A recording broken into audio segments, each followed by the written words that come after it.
Hello friends, জয় হিন্দ, বন্দে মাতরম। আজকে চলে এসেছি আবার একটা নতুন ভিডিও উপস্থাপন করতে তোমাদের সামনে। আজকে একটা কিউট ডেস্টিনেশন রয়েছে আমার, তো আমি যাচ্ছি সেখানেই। কোথায় বলো না, শিলিগুড়ির অদূরে অবস্থিত শালবাড়ি। শালবাড়ি এলাকাটা বড় মনোরম, চা বাগানে ঘেরা, এবং সবথেকে বড় কথা পাহাড় যেখান থেকে শুরু হচ্ছে বা শেষ হচ্ছে। এই রাস্তাটা দিয়ে তোমাকে যেতে হয় দার্জিলিং, কার্সিয়াং, ঘুম, সোনাদা, আবার মিরিকেও যাওয়া যায়, অথবা তোমরা নেপালে পশুপতিও চলে যেতে পারো।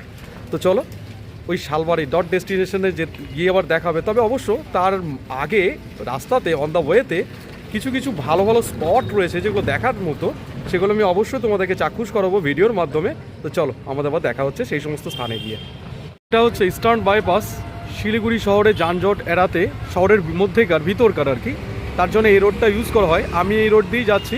অবশ্যই হিলকার রোড দিয়ে তোমরা চাইলে অনায়াসেই পৌঁছে যেতে পারো ডট ডেস্টিনেশনগুলোতে। তো তার জন্য কিছু যানজট তোমাদের তো মানে মধ্যে দিয়েই যেতে হবে। আর এটা আমরা কি যানজটটাকে উপেক্ষা করতে পারি। দেখো রাস্তার মধ্যে যাওয়ার পথে ঢাকেশ্বরী কালী মন্দির।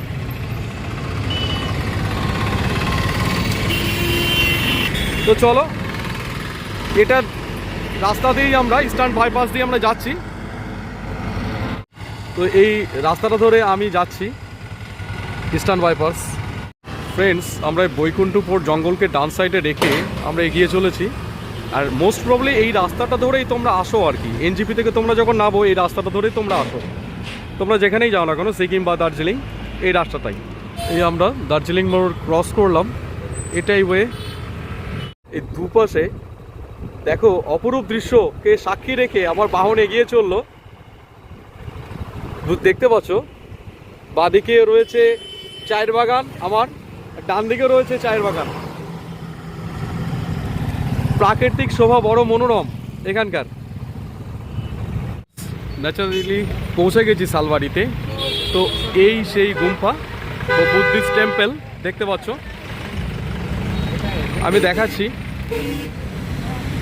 এখন আফটারনুন টাইমিং আছে, তার জন্য লাঞ্চিং আওয়ারে মেন গেট বন্ধ। দেখতে পাচ্ছ রং বেরঙে সুন্দর কারুকার্য করা রয়েছে। আমি চেষ্টা করছি, ওভার ক্রাউড এরিয়া এটা, আশা করি দেখাতে পারছি। ট্র্যাক যেটা হয়ে দার্জিলিং পৌঁছে যাওয়া যায়। আজকে একে তো শালবাড়ি হাট বার রয়েছে, আবার উইন্টার মেলাও চলছে। এই ট্র্যাক হয়ে অর্থাৎ টয় ট্রেন ধরে সুকনা হয়ে, তিনধারিয়া, গয়াবাড়ি হয়ে, কার্শিয়াং হয়ে খুব সহজে যাওয়া যায় জয় রাইড করতে করতে দার্জিলিং। কি যাবে নাকি বন্ধুরা? এই সামনে চা বাগান, চা বাগানের মনোরম দৃশ্য উপভোগ করতে করতে আমারও যাত্রা চলছে। তো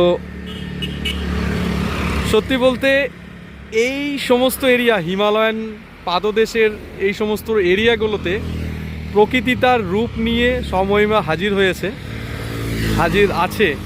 এবং সেই মন্ত্রমুগ্ধকর পরিস্থিতি যে একটা আলাদা চিত্তহর্ষক রোমাঞ্চকর পরিস্থিতি তৈরি করে দিতে পারে, সেটা বলাই বাহুল্য। এই হচ্ছে সমস্ত গাড়িগুলো যাওয়া আসা করছে। এই যে একটা রিটার্ন দেখছো, এই গাড়িটা ফিরে আসছে, বাসটা শিলিগুড়ি মহানদী গয়াবাড়ি হয়ে ফিরে আসছে। এটা কার্শিয়াং থেকে ছাড়ে। আমি তো প্রকৃতিকে খুবই ভালোবাসি, তাই প্রকৃতির সাথে নিবিড় সম্পর্কের জন্য এবং একাত্ম হওয়ার জন্য মাঝে মধ্যে বেরিয়ে পড়ি। দেখো চা বাগানের পাশ দিয়ে যাচ্ছি, আর পাশে টয় ট্রেনের সেই ট্র্যাক। তো ফ্রেন্ডস, এই ছিল আজকে আমার শালবাড়ি সফর। তো এরকম আরও অনেক ভিডিও পাওয়ার জন্য তোমরা এই চ্যানেলটাকে অবশ্যই সাবস্ক্রাইব করবে, লাইক করবে, কমেন্টস করবে। তোমাদের এই ছোট্ট কাজটুকু আমার কাছে একটা অক্সিজেনের মতো, এবং এতে মোটিভেশন গিয়ার আপ করে, এবং তার জন্য কি হয়, আমি তোমাদের জন্য নতুন নতুন ভিডিও আরও নিয়ে আসতে পারবো। ঠিক আছে, চলো আজকের মতো ভিডিও এখানেই সমাপ্ত করছি। জয় হিন্দ, বন্দে মাতরম, টাটা।